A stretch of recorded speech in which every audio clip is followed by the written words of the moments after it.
যেটা গত 50 বছরে আমরা দেখেছি, যেটা দরকার ছিল সরকার একটা কমিশন করা। আমরা প্রায় শুনি আসলে আওয়ামী লীগ আমলে 10,000 বা 11,000 কি একটা তথ্য দিয়েছিল রাজাকারের, সেই কথা আবার তারেক রহমানও বলছেন।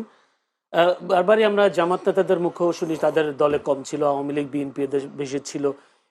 এটি কি আসলে ওনার কথাগুলো কি আসলে বাকি জামাতে যেগুলো ছিল এগুলো বাইরে যারা ছিলেন তারা কোন দল করে সে তা নিশ্চিত হওয়া যায়নি, বিষয়টি কেমন? প্রশ্ন হচ্ছে বিষয়টা রেলেভেন্ট কেন এখন 2025 সালে এসে আপনি 71-এর প্রশ্ন দিয়ে আপনি জাতিকে আর কত বিভক্ত করবেন? এই কোশ্চেনগুলো নিয়ে যেটা গত 50 বছরে আমরা দেখেছি, যেটা দরকার ছিল সরকার একটা কমিশন করা। আমরা এখনো জানি না কজন মানুষ মারা গেছে। আপনার মুক্তিযুদ্ধ মন্ত্রণালয় বলেছে 7,000 সামথিং লোক মারা গেছে, তাদের শহীদদের তালিকাতে আছে। যারা ভাতা নেয় তারা সবাই ভাতা নেয় না, এর ভিতরে কয়েক হাজার মানুষ ভাতা নেয়। তাহলে প্রশ্ন হচ্ছে যদি 7,000 লোক সামথিং মারা গিয়ে থাকে প্লাস মাইনাস, আমরা 30 লক্ষের গল্পটা বলছি কেন? মানে আপনাকে এটা রিজলভ করতে হবে। তো এটা খুব কঠিন কাজ না যে আপনার মুক্তিযুদ্ধে কতগুলো মানুষ মারা গেছে, পক্ষে কতজন ছিল, বিপক্ষে কতজন ছিল, এর ভিতরে বিহারি গণহত্যা হয়েছে, বিহারিদেরকে কারা কারা হত্যা করেছে, সেগুলোর একটা ফ্যাক্ট ফাইন্ডিং কমিশন করে দেন। রাষ্ট্র একটা কমিশন করে দিলে এই বিষয়টা সেটেল হয়ে যায়। এই বিষয়টা এখন আপনি কিভাবে রিজলভ করবেন? ধরলেন যে জামাতের ভিতরে এতজন রাজাকার আছে, আওয়ামী লীগের ভিতরে এতজন রাজাকার আছে, বিএনপির ভিতরে রাজাকার আছে, এই লোকগুলো ম্যাক্সিমাম মারা গেছে না। কি করবেন? এটা দিয়ে আপনি এখন কি অ্যাচিভ করবেন বাংলাদেশের? আপনার এখন গুরুত্বপূর্ণ হচ্ছে আজকে আপনার স্বাধীনতা থ্রেটের মধ্যে আছে, হুমকির মধ্যে আছে। আজকে আপনার সার্বভৌমত্ব হুমকির মধ্যে আছে। আর আমরা সবাই মিলে যদি এখন আলাপ করি 71 সালে কে পক্ষে ছিল আর বিপক্ষে ছিল, তখন কি হবে? এই আলাপটা তো আওয়ামী লীগ করেছে গত 16 বছর ধরে। বিচার করবার দায়িত্ব কার ছিল? শেখ মুজিবের উপরে ছিল। কে মাফ করে দিয়েছে ত্রিপক্ষীয় চুক্তি করে, সিমলা অ্যাকর্ড করে ভারত পাকিস্তান বাংলাদেশ মিলে কাদেরকে মাফ করে দিয়েছে? শেখ মুজিব করেছে। তাহলে বিচার যদি না হয়ে থাকে, আলবদরদেরকে যদি আপনি বিচার করতে না পারেন, পাকিস্তানিদেরকে যদি বিচার করতে না পারেন, এই দায়িত্ব আওয়ামী লীগের, শেখ মুজিবের। সেই প্রশ্নটা আপনি এখন এনে এটা রিজলভ করবেন কিভাবে? শেখ মুজিবকে এনে তো আপনি এখন জবাবদিহি করতে পারবেন না। একমাত্র ব্যক্তি জীবিত আছে ডক্টর কামাল হোসেন, আওয়ামী লীগের আইন এবং পররাষ্ট্র বিষয়ক মন্ত্রী ছিল। তিনি ওই সিমলা অ্যাকর্ড সাইন করেছেন। তাকে ডেকে এনে জিজ্ঞেস করেন আপনারা গণমাধ্যমের পক্ষ থেকে যে আপনারা কেন মাফ করে দিলেন। তাহলে আজকে এই প্রশ্নগুলো আলাপে আনা মানেই হচ্ছে যে আমরা ইচ্ছা করে আমরা বর্তমানের স্বাধীনতা নিয়ে চিন্তিত না, আমরা 71-এর গল্প নিয়ে ব্যস্ত। 71 মনে হয় আমাকে 2025 সালে স্বাধীন রাখবে। পৃথিবীর ইতিহাস এভাবে চলে না। পৃথিবীর ইতিহাস একটা ফরওয়ার্ড লুকিং জায়গা। আপনাকে মাথায় রাখতে হবে আজকের স্বাধীনতা আপনার হুমকির মধ্যে আছে কিনা, আজকে আপনি স্বাধীন কিনা, পরাধীন কিনা, সেটার বন্দোবস্ত আপনার কাছে আছে কিনা, সেই তর্কগুলো আলাপগুলো তোলা দরকার। আপনার মনে থাকার কথা, আওয়ামী লীগ যখন সেই তালিকা প্রকাশ করেছে, আওয়ামী লীগের নেতাদের নাম থাকার কারণে কিন্তু সেই তালিকাটা সরকার উইথড্র করে নেয় এবং তার এক সপ্তাহের ভিতরে দ্বিতীয় তালিকা প্রকাশ করবার কথা ছিল। আওয়ামী লীগ পরবর্তীতে রাজাকারদের তালিকা আর প্রকাশ করে নাই। এখন প্রশ্ন হচ্ছে কেন করলো না, কেন আইডেন্টিফাই করলো না, তাদেরকে ধরলো না কেন? আরো 10 বছর আগে তো আরো বেশি লোক বেঁচে ছিল। কিন্তু প্রশ্ন হচ্ছে এটা রিজলভ করবেন কিভাবে? এটা রিজলভ করবার একটা জায়গা আছে, আপনি একটা ফ্যাক্ট ফাইন্ডিং কমিশন করে দেন। রাষ্ট্র যাক, প্রত্যেকটা উপজেলা ইউনিয়নে ঘুরে দেখুক কয়জন বেঁচে আছে, কয়জন মারা গেছে, বুদ্ধিজীবী নামক হত্যাকাণ্ড আসলে ঘটেছে কিনা, না এটা রয়ের একটা অপারেশন ছিল, কে করেছে, আমাদের আসলে 1 কোটি লোক সীমান্তের ওই পারে চলে গেছিল কিনা। ভারতীয়রা তা বলে না। ইন্ডিয়ান রাইটাররা লিখেছেন 90,000 থেকে 1 লাখের মতো লোক রেফিউজি ওই পাশে গেছে। তাহলে আপনি 1 কোটির গল্প কেন বলেছেন? সারা দুনিয়াকে 1 কোটি মানুষের রিলিফ আনছেন, চুরি করছেন, লুটপাট করছেন। মোটা দাগে ভারতীয়রা এবং আওয়ামী লীগ মিলে এই রিলিফের টাকা লুটপাট করে খাইছে। কারণ 1 কোটি মানুষের জন্য যে চাল আসবে, 1 লাখের জন্য তো সেই চাল লাগবে না। তাহলে আপনি বাকি টাকা তো বিক্রি করে দিয়েছে। এই রিলিফের চাল কলকাতা বন্দরে খালাস না করে বিক্রি করে দিয়েছে আওয়ামী লীগের আমলে। এগুলো বাস্তব। মানে চিটাগংয়ে এটা ল্যান্ড করতে দেওয়া হয়নি 72 থেকে 75-এ যখন দেশে দুর্ভিক্ষ চলছে, এটা কলকাতার বন্দরে খালাস করে বিক্রি করে দিয়েছে আওয়ামী লীগের নেতারা। তাহলে এখন প্রশ্ন হচ্ছে এটা রিজলভ, এটা রেলেভেন্স কতটুকু? আর এই প্রশ্নটা আপনি রিজলভ করতে পারবেন না এখন। এখন আমার দরকার হচ্ছে আজকের স্বাধীনতা নিয়ে প্রশ্ন করা, আজকে সার্বভৌমত্ব নিয়ে প্রশ্ন করা। আজকে একটি প্রশ্ন আপনি করে রাখি, যে উত্তর দিতে পারবেন, আমরা 1 মিনিট সময় দিব। আজ গতকালকে সন্দীপের একটি অনুষ্ঠানে বলা হলো পাকিস্তান জিন্দাবাদ। এই বিজয়ের মাসের আগের দিনে পাকিস্তান জিন্দাবাদ স্লোগান নিয়ে বেশ সমালোচনা ঝড় হচ্ছে বিভিন্ন জায়গায়। আপনি কি মনে করেন এটি কিসের ইঙ্গিত? কেউ কেউ মনে করেন এটা কিসের ইঙ্গিত? পাকিস্তান জিন্দাবাদ কিছু জিন্দাবাদ না। বাংলাদেশে পাগলের অভাব আছে? 100 টাকা দিয়ে তো এই কাজটা করানো যায়। বাংলাদেশে একটা বাউলকে নিয়ে আপনি দাড়ি চুল কেটে দিলেন। মাঝখানে একটা ঘটনা ঘটলো না? মোমিন শাহীনা কিশোরগঞ্জে কোথায় একটা বাউলের দাড়ি চুল কেটে দিচ্ছে। অ্যাজ ইফ বাংলাদেশের সব বাউলের দাড়ি চুল কাটার জন্য এদেশের সব লোক ব্যস্ত হয়ে গেছে, এদেশে আর কোনো কাজ নাই, শুধুমাত্র বাউলদের দাড়ি চুল কাটো। কিন্তু প্রশ্ন হচ্ছে, বাউলরা যখন ইসলাম ধর্মকে কটাক্ষ করলো, স্টেজে বসে কোরআনকে কটাক্ষ করলো, তখন কিন্তু সুশীলদের আর কোনো আলাপ নাই। সন্দ্বীপে কে কোথায় পাকিস্তান জিন্দাবাদ বলছে, আপনারা ইনভেস্টিগেট করেন, লোকটা কে, ব্যাকগ্রাউন্ড কি, পরিকল্পিতভাবে করলো কিনা বিতর্কটা ইনস্টিগেট করবার জন্য। বাংলাদেশে কোন পন্থী লোক, ইসলামপন্থী লোকরাও তো পাকিস্তান জিন্দাবাদ নামে কোনো স্লোগান দেয় না। তাহলে এইটা কারা করছে এবং কেন এই তর্কটা গুরুত্বপূর্ণ আকারে হাজির হচ্ছে, তাও বিজয়ের মাসে? মনে হচ্ছে যে 1 ডিসেম্বরের আগেই তর্কটা তুলতে হবে, অথবা এটা একটা অর্কেস্ট্রেটেড ইভেন্ট বলে আমার কাছে মনে হয়েছে। এবং আপনি দেখবেন এই যে একজন পাগল লোককে আপনার পুরা মেরে ফেলছে এই নারায়ণ মানিকগঞ্জ না মুন্সিগঞ্জের দিকে, মূল ঘটনা বাদ দিয়ে মূল ঘটনাটা যেটা প্রকাশ করা হয়েছে আসল বাস্তবতা তো সেটা না। তো এই প্রত্যেকটা ঘটনার পিছনে মনে হচ্ছে পরিকল্পিতভাবে তর্ক উস্কে দেওয়া হচ্ছে, এবং তর্কগুলো গণমাধ্যম এমনভাবে কাভার করছে মনে হচ্ছে এটাই মূলধারার তর্ক, বাংলাদেশের সব মানুষ পাকিস্তান জিন্দাবাদ স্লোগান দেওয়া শুরু করেছে। আসলে বাস্তবতা তো সেটা না, কিছুই হয়নি। ব্যারিস্টার ফোয়াদ অনেকগুলো তথ্য দিলেন, অনেকগুলো কথা বললেন। এর এই বিষয়টাই কোনো কথা বলার আছে কিনা, যদি না থাকে আপনি জি আচ্ছা যদি বলেন। আচ্ছা, দেখুন, মুক্তিযুদ্ধে রাজাকারের সংখ্যা নিয়ে প্রথম স্টেটমেন্টটা আমাদের ফুয়াদ ভাই দিয়েছেন। আমি তার প্রেক্ষিতে দ্য ডিসেন্ট এবং বিডি ফ্যাক্ট চেকের সূত্র দিয়ে বলেছি, তারা ওই 2019 সালের দিকেই বিডি ফ্যাক্ট চেক আইডেন্টিফাই করেছিল যে এইটা একটি গুজব। কোনটা? যে রাজাকারের সংখ্যা নিয়ে, ঠিক আছে।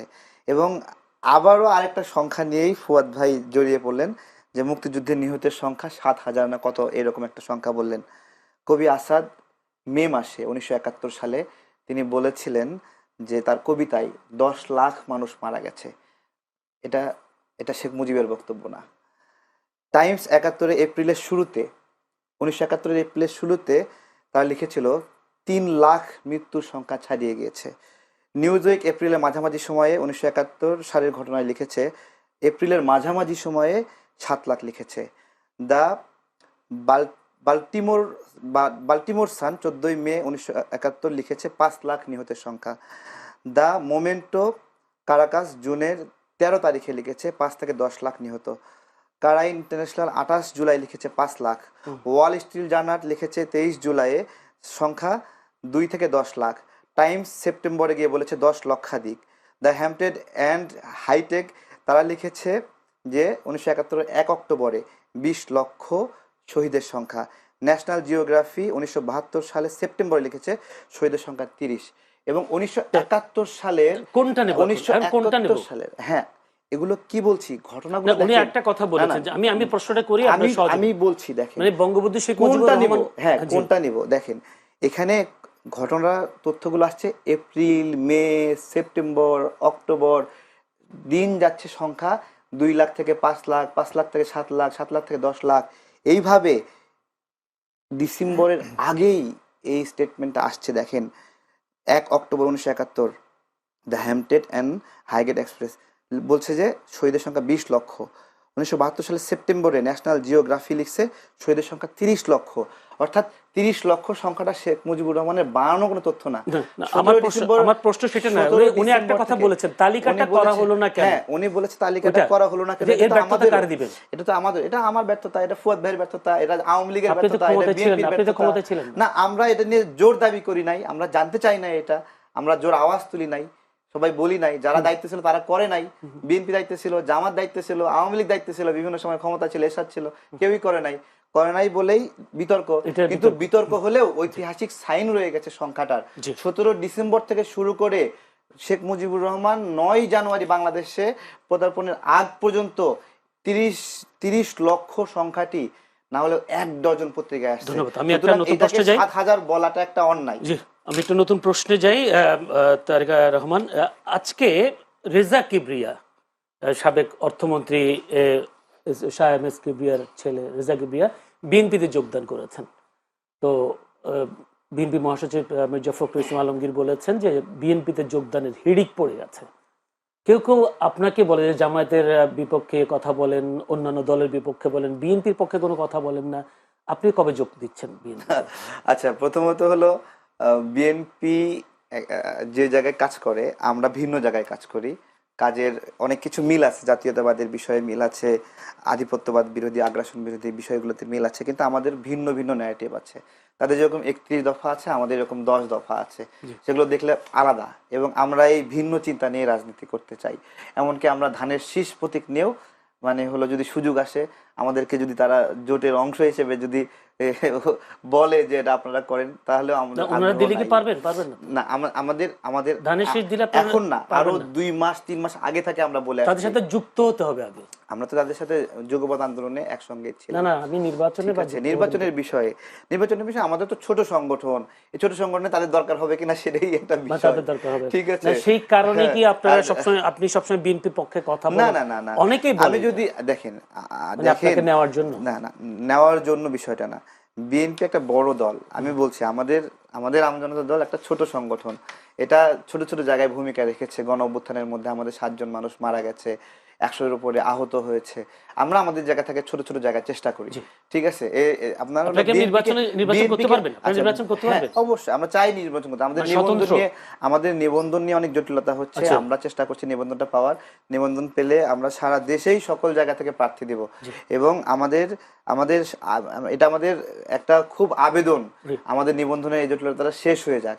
এবং আমরা বিএনপিকে কেন সমর্থন করি সেটা জিজ্ঞাসা করেছিলেন। প্রথমত জাতীয়তাবাদী দলের চিন্তাগুলো আমাদের ভালো লাগে, ঠিক আছে, সে জায়গা থেকে। এবং এছাড়া বিএনপির বিদেশ ভক্তি কম, যেটা অন্যান্য দলগুলো বিদেশি শক্তির সাথে বেশি বেশি মিটিং করে, আলোচনা করে, সে জায়গা থেকে বিএনপির এই প্রবণতা কম হওয়ার কারণে আমরা বন্ধু হিসেবে নতুন একটা প্রশ্ন তাদেরকে যাই। তারেক রহমান, আপনি কোন কোন সময় বলেছেন যে জামায়াত বেশি আসন পাবে না বিএনপিকে ছাড়া, এরকম একটা বক্তব্য আপনার ভাইরাল দেখেছি। কিন্তু বিভিন্ন জরিপ বলছে জামায়াতের আসন বাড়বে। আপনার বক্তব্যটা কি? আসলে জামাত কয়টা আসন পাবে? আরো তো নতুন নতুন পার্টি আসছে, এবি পার্টিও হলো, তারাও নির্বাচন করবে। এনসিপি তো আর করে জুলাই অভ্যুত্থানের একটা নেতৃত্বে দেওয়া সংগঠন, তারা কতগুলো আসন পাবে বলে মনে হয়? জি, সোশ্যাল মিডিয়ার কল্যাণে ঢাকা ভিত্তিক যে ইস্টাবলিশমেন্ট, সেখানে সোশ্যাল মিডিয়াতে যারা ভালো করবে তারা নির্বাচনেও ভালো করবে। কিন্তু ঢাকার বাহিরে প্রান্তিক পর্যায়ে যে রাজনৈতিক ইস্টাবলিশমেন্ট, সেখানে আপনার হলো অনেক কঠিন হিসাব নিকাশ। সেখানে ফ্যামিলি লিগ্যাসি আছে, রাজনৈতিক লিগ্যাসি আছে, এবং আপনার দীর্ঘ সময়ের জনগণের সাথে একটা বন্ধুত্বের আছে। জামাত তো নিজেকে জামাত হিসেবে বলতোই না আগে। তারা আবার ভোট চাইতে গেলে কি পরিচয় ভোট চাইতে যাবে? সেই জায়গা থেকে বলছি, যারা নিজেদের পরিচয়টাই দিতে শঙ্কাবোধ করতো আগে, তারা হঠাৎ করে 2-4 মাস, 5 মাস, 6 মাসের ক্যাম্পেইনে সব উল্টায় ফেলবে। এখান থেকে আমার যে তারা ফেসবুকে অনেক হাইপ তুলতে পারে, কৃত্রিমভাবে জনপ্রিয়তা দেখাতে পারে, কিন্তু এর মানে পাবলিক কনসার্ন না। আর 1971 সালের এই বিষয়টা অনেকে বলতে পারে যে এগুলো আর প্রয়োজন নাই, এগুলো এখন কেন বলছি, নতুন করে সাজাইতে হবে। আমি বলি ভাই, বাংলাদেশ যতদিন থাকবে ততদিন রাজাকারদেরকে মানুষ যেরকম মনে রাখবে, মুক্তিযোদ্ধাদেরকে মনে থাকবে। যতদিন এই পতাকা থাকবে ততদিন মুক্তিযুদ্ধ প্রাসঙ্গিক, যতদিন এই মানচিত্র থাকবে ততদিন এই মুক্তিযুদ্ধ প্রাসঙ্গিক, যতদিন আমাদের জাতিসংগীত থাকবে ততদিন মুক্তিযুদ্ধ প্রাসঙ্গিক। আপনি যতই অপ্রাসঙ্গিক করার চেষ্টা করেন, এই বিজয়ের মাসে এই আলোচনা চলবেই চলবে। আপনি আসনের কথা বললেন না, আপনি তো বলেছেন কোন আসনে নির্বাচন মানে করব। কে কে আসনটা কয়টা, ওনারা কয়টা আসন পাবে? আচ্ছা, আপনি আচ্ছা, যদি আচ্ছা। দাঁড়ান বা আপনার দল যদি দাঁড়ান, আপনারা কয়টা আসন পাবেন? না, আমাদের একটা জায়গাতেও জয়ী হওয়ার সম্ভাবনা নাই, ঠিক আছে। এবং কোন জায়গায় গেলে 1000 ভোটও পাওয়া কঠিন হবে। এগুলো আগ বাড়িয়ে অনেক বেশি বলা ঠিক না, বা নাও ভোট পেতে পারি। আমাদের যেটা সোশ্যাল মিডিয়ায় কিছু মানুষ চেনে জানে, কেউ গালি দেয়, কেউ ভালোবাসে, এই মাঝামাঝি একটা অবস্থানে প্রাইমারি লেভেলে আছি। আমাদের জন্য নির্বাচন অনেক পরে হলেও ভালো হতো, আমরা আরো কাজ করার সুযোগ পেতাম। কিন্তু আমরা দেখছি যে দেশটা স্থিতিশীল হলে ভালো হয় দেশের জন্য, সে জায়গা থেকে নির্বাচনের গুরুত্ব নিয়ে আমরা কথা বলছি। এবং জামাত বিএনপির কথা বললেন, তো আমি বলি, যদি আওয়ামী লীগ এই নির্বাচনে অংশগ্রহণের সুযোগ পায়, তাহলে জামাত যেটা হতো, বিএনপির সহযোগিতা নিয়ে কিছু আসন পেত, তারপরে আওয়ামী লীগের সহযোগিতা নিয়ে কিছু আসন পেত। এই সময়টাতে সে একা একা, এবং এই কারণে তাদের কিছু সমন্বিত ভোট থাকতে পারে, কিন্তু জয়ী হয়ে আসার মতো ফিটনেস খুব দুর্বল। যে কারণে তাহের সাহেব জয়ী হতে তো অনেক অনেক আসন অনেক লাগবে। অনেক জয়ী না, মানে একটা আসনে এমপি হওয়ার জন্য যতটুকু। যেমন তাহের ভাই শেষে সে বিনয়ের সুরে বলছে যে মুজিব ভাই তো এখন নাই, মুজিব ভাইয়ের ভোটগুলো আমারে দিয়েন। তাদের অসহায়ত্বের জায়গাটা বুঝতে হবে, যে তাদের তাদের বিজয়ী মানে হওয়ার জন্য, আপনার অ্যাসেসমেন্ট হচ্ছে জামাতের খুব তাদের অসহায়। বিজয়ী হওয়ার জন্য আওয়ামী লীগের ভোট প্রয়োজন, জাতীয় পার্টির ভোট প্রয়োজন, এবং যে কারণে তারা বারবার আওয়ামী লীগ বা জাতীয় পার্টি নির্বাচনে আসবে এটা শুনলে তারা আতঙ্কিত হয়, বা তারা এটা মানে আপনি চান ওই কিনা জায়গা আওয়ামী থেকে। লীগ জাতীয় আমি পার্টি নির্বাচনে আসুক, আপনি চান কিনা? আমি চাই বাংলাদেশের সকল রাজনৈতিক প্রক্রিয়া নির্বাচনে অংশগ্রহণ করবে, এবং কে খারাপ কে বাতিল তাকে, ওই যে বলে না জনগণ চায় আওয়ামী লীগ আর অংশগ্রহণ না করুক, তাদের বাস্তবতা নাই, ঠিক আছে, আমি বলি ওইটা জনগণের হাতে ছেড়ে দিতে হবে, মানে জনগণ কি আপনি, করবে, আমি এভাবে ধরে নিই আওয়ামী লীগ জাতীয় পার্টি নির্বাচনে আসুক, এটা আপনি চান? এটা আমি চাই। যদি একটু ব্যারিস্টার সাজমান ফুয়াদ, আসলে কি সেই আওয়ামী লীগ জাতীয় পার্টি নির্বাচনে আসার মতো সেই পরিস্থিতি আছে কিনা? মোটেই নাই। কারণ হচ্ছে যে গণ অভ্যুত্থানের পরে যে কি ঘটেছে তার ব্যাপারে জাতিসংঘের মানবাধিকার দপ্তর থেকে একটা বিস্তারিত 114 পৃষ্ঠার একটা রিপোর্ট দেখে বলা হয়েছে, এবং আওয়ামী লীগের 6 সপ্তাহের যে আমলনামা, এই আমলনামার বাইরে তো আরও অনেক আমলনামা আছে। তার ভিতরে 2টা আমলনামা গতকালকে প্রকাশিত হয়েছে, যে পিলখানা গণহত্যার সাথে আমার প্রত্যেকটা বাহিনীকে আন্ডারমাইন করবার জন্য ভারত এবং আওয়ামী লীগ একসাথে মিলে কাজ করেছে।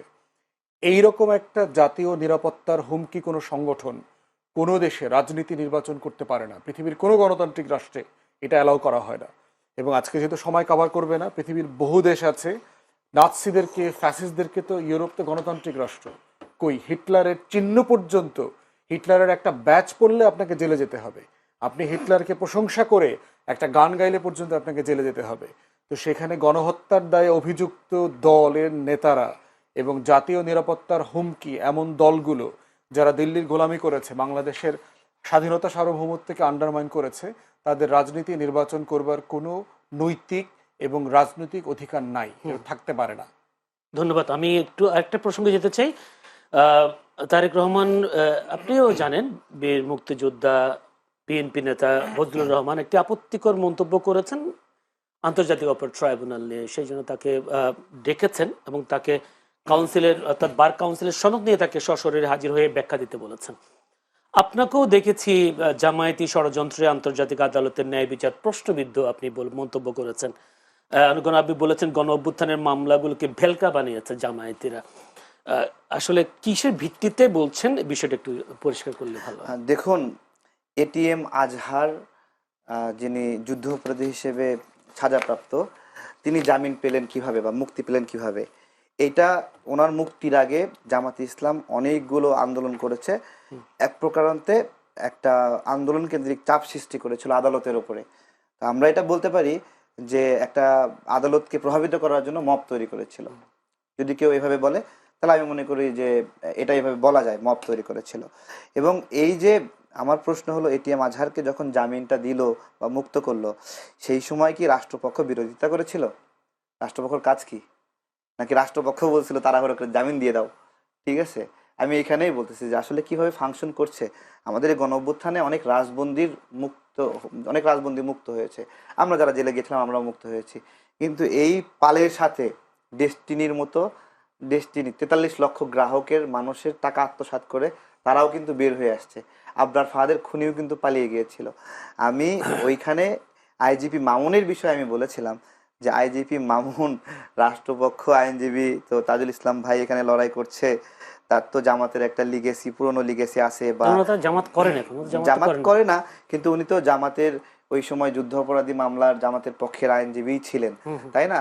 তো সেই বিবেচনাটা এখানে অগ্রাধিকার পেয়েছে কিনা ওনাকে চিফ প্রসিকিউটর করার ক্ষেত্রে, আমি সেটা বলেছিলাম যে যুদ্ধাপরাধী এই মামলা বা গণহত্যা মামলার আসামি পক্ষের আইনজীবী, আবার হলো সে এখন সময়ের প্রেক্ষাপটে যে সে আরেক গণহত্যার মামলার জন্য সে আইনি লড়াই করতেছে। এখানে আমার সমস্যা ছিল যে আরেকটু ভিন্ন রকম মানুষ পাওয়া তাজুল গেল ইসলামকে কিনা। না দিলে অন্য কাউকে দিলে এটাকে আপনি কি আমি আরেকটু ভালো মনে করতাম। ভালো মনে করতেন? যেরকম শেখ হাসিনার করে যাওয়া যুদ্ধাপরাধের মামলাগুলোকে আমরা সমর্থন করি না, তার যে ফাঁসি দিয়েছিল, ধরে ধরে ফাঁসি দিয়েছিল এক একজনকে, আমরা এটা সাপোর্ট করি না, তেমনি এইখানে ওই তাজুল ইসলাম ভাইও এখানে আসা যুক্তিযুক্ত হয়নি।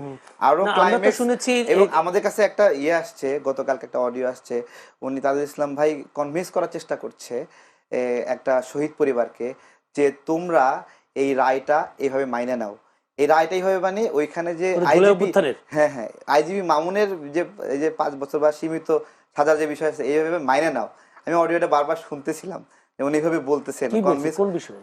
এই মামলা বিষয়ে বলতেছিলেন যে তোমরা এটাকে গ্লোরিয়াস ভাবে তুলে ধরো, এটা সুন্দর রায় হয়েছে, তোমরা কেন এটা বিরোধিতা করছো? আপনারা জানেন যে মীর মুগ্ধের বাবা কিন্তু বলছিল যে এই রায়ে তিনি সন্তুষ্ট না আইজিপি আল আইজিপি মামুনের বিষয়ে, এবং স্নিগ্ধও বলেছিল। ঠিক আছে, তো এই জায়গাতে তো শহীদ পরিবারেরা তো কতটুকু খুশি এই মামলা ক্ষেত্রে। দেখেন আমি বলি, শেখ হাসিনা রাজনৈতিক প্রতিহিংসা, রাজনৈতিক দ্বন্দ্ব, তার মনের মধ্যে রাগ ক্ষোভ বিভিন্ন কারণে সে হলো আমাদের ছাত্র ভাইদের হত্যা করেছে, আমার পিঠে গুলি লাগছে, আমরা জেলে গেছিলাম, রিমান্ডে নির্মম অত্যাচার করছে। আমার কথা, যে শেখ হাসিনার কথায় আমাকে রিমান্ডে নির্মম নিপীড়ন করলো, সেই বেটা কি কম অপরাধী? আইজিপি মামুন কি শেখ হাসিনার চেয়ে কম অপরাধী? আমার প্রশ্ন এখানে, যে তাকে মানে আইজিপি মামুনের বক্তব্যে শেখ হাসিনাকে সাজা দিতে হবে, এটা আমি সমর্থনই করি না। মানে এই বিচার কি মানেন কিনা আপনি? হ্যাঁ, এই বিচারটা মানেন কিনা?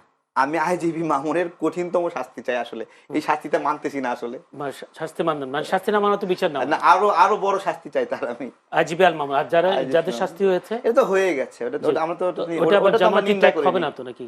না, আমি তো বলছি আপনি একটা বিচারের মধ্যে একটা অংশ ভুল করলে তো আপনার অন্যান্য অংশ নিয়ে মানুষ প্রশ্ন তুলবে। আমি বলছি প্রশ্ন তোলার সুযোগ কেন করে দিচ্ছে? জি, ধন্যবাদ। আপনি নিজেও একজন আইনজীবী। জামায়াতি ষড়যন্ত্র আন্তর্জাতিক আদালতের ন্যায় বিচার প্রশ্নবিদ্ধ বলে উনি মন্তব্য করেছেন, আপনি কি মনে করেন? আসলে আপনি তো একজন আইনজীবী, দেশে বিদেশে আপনার এই বিচার নিয়ে কোনো মহল এখন পর্যন্ত কোনো উদ্বিগ্ন কনসার্ন শো করে নাই। জাতিসংঘ থেকে শুরু করে মানবাধিকার সংগঠনগুলো তাদের একমাত্র কনসার্নের জায়গা হচ্ছে মৃত্যুদণ্ড। এটা ডিফারেন্ট দার্শনিক প্রস্তাবনা, এটা যার যার বিভিন্ন দেশের বিভিন্ন ফরম্যাট আছে, তারা মনে করে যে এই ধরনের থাকবে কি থাকবে না সেটা অন্য আলোচনা। কিন্তু বিচারিক প্রক্রিয়া নিয়ে পৃথিবীতে দেশি বিদেশি কোনো পক্ষ বলে নাই যে এখানে কোনো রকম প্রসিডিউরাল ফেলিওর আছে, আন্তর্জাতিক মান লঙ্ঘিত হয়েছে, অথবা যারা আসামি পক্ষ ছিল তাদের অধিকার লঙ্ঘিত হয়েছে, এমন কোনো দাবিকে উত্থাপন করে নাই, যেটা জামাতে নেতাদের বিচারের সময় সারা পৃথিবী এই ট্রাইব্যুনালের সমালোচনা করেছে। অতএব এটা এবং আমিও তো ন্যায্য তো কোনো কিছু দেখতে পাচ্ছি না যে কোথায় এখানে ষড়যন্ত্র হয়েছে। তারা তো অংশগ্রহণও করে নাই। যদি আওয়ামী লীগের প্রতি সাহস থাকতো তারা ফেস করতো। আর এভিডেন্স এত ভিভিড, ডিজিটাল এভিডেন্স তো ফরেন্সিক্যালি প্রমাণ করা হয়েছে, বিবিসি, আল জাজিরা সবাই হাসিনার কণ্ঠ চেক করে বলেছে এটা তার কনভারসেশন, আমরা সবাই শুনেছি সেটা, যে তিনি হত্যার জন্য হুমকি দিচ্ছেন। অতএব সেই জায়গাতে তারপরে কেউ দ্বিমত থাকতে পারে, যারা এটার পক্ষে থাকবেন তারা হয়তো এটার পক্ষে কথা বলবেন না, সেটা অন্য ঘটনা। তো সত্য, বিএনপির নেতা ফজলুর রহমান তো তিনি আবার এই বিচার, আমার মনে হয় যে ওনাকে নিয়ে আলোচনা করাটা এটা আপনাদের সমানষ্ট হবে। আচ্ছা তারেক রহমান, আপনার আরেকটা বক্তব্য বেশ ভাইরাল, সেটা হলো আপনি বলেছেন জামায়াতের আইনজীবী অ্যাডভোকেট শিশির মনি 1,000 কোটি টাকা চুক্তি করে আইজিপি আব্দুল্লাহ মামুনকে রাজসাক্ষী বানিয়েছেন, কোন তথ্য আছে? ওটা 1000 কোটি টাকা ছিল বিষয়টা। 1000 কোটি বলছেন? আচ্ছা, আপনার হলো তাজুল ইসলাম সাহেবের, আমাকে উনি অনেকবার ফোন দিছে, মানে এই টাকাটা কারা কারা ভাগ পেয়েছে আমি ওটাও জানতে চাই। এটা ভাগ আমি দেখেন, তাজুল ইসলাম সাহেব, শিশির মনির সাহেব আপনার হলো এর আগে রানা প্লাজার যে খুনি রানা, তার জামিনের জন্য কাজ করেছিলেন। একজন আইনজীবী হিসেবে এটা করতেই পারেন, তিনি আপনার হলো এই জায়গাটাতে এইভাবে করতে পারেন না। পরে আমরা বিক্ষোভ মিছিল করে উচ্চ আদালতকে প্রভাবিত করলাম যে, এবং রানাকে আর জামিন মুক্ত করা হলো না। উনি অনেকবার অ্যাটেম্প্ট নিয়েছেন রানাকে মুক্ত করার জন্য। আবরার ফাহাদের খুনিদের 7 জনকে তিনি মুক্ত করার চেষ্টা করেছেন, আইনি লড়াই করেছেন। ঠিক আছে, এই বিষয়গুলোর একটা ঘটনা পরম্পরা, ওনার যে ফার্ম ল ল্যাব, সেই ল ল্যাবের পক্ষ থেকে আইজিপি মামুনকে এই আইনি সাপোর্টটা দেওয়া হয়েছে।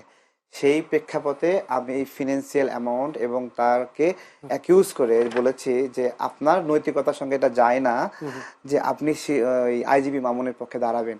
মূলত তাকে সেখান থেকে ফিরে আসার জন্য, মানে কোনো তথ্য বা কোনো ফোন আলাপ কোনো কিছু ফোন আলাপের কি আছে? ওনার রাজনীতিবিদ, আরে বাবা শুনেন, ওনার ল ফার্মে যে আইনজীবী, সিনিয়র আইনজীবীরা আছে, সিনিয়র অ্যাসোসিয়েট যারা আছে, তারা সহ এই আইনি লড়াই করেছেন এবং এটা পত্রিকায় নিউজ হয়েছে তাদের আইনি সহযোগিতার বিষয়ে। ফিনান্সিয়াল বিষয় তো ফিনান্সিয়াল বিষয় তো 1000 কোটি টাকা। আমি ওটা ওইভাবে বলেছিলাম যে 1000 কোটি টাকার লেনদেন হয়েছে। ঠিক আছে, এটা আপনি বিশ্বাস করেন?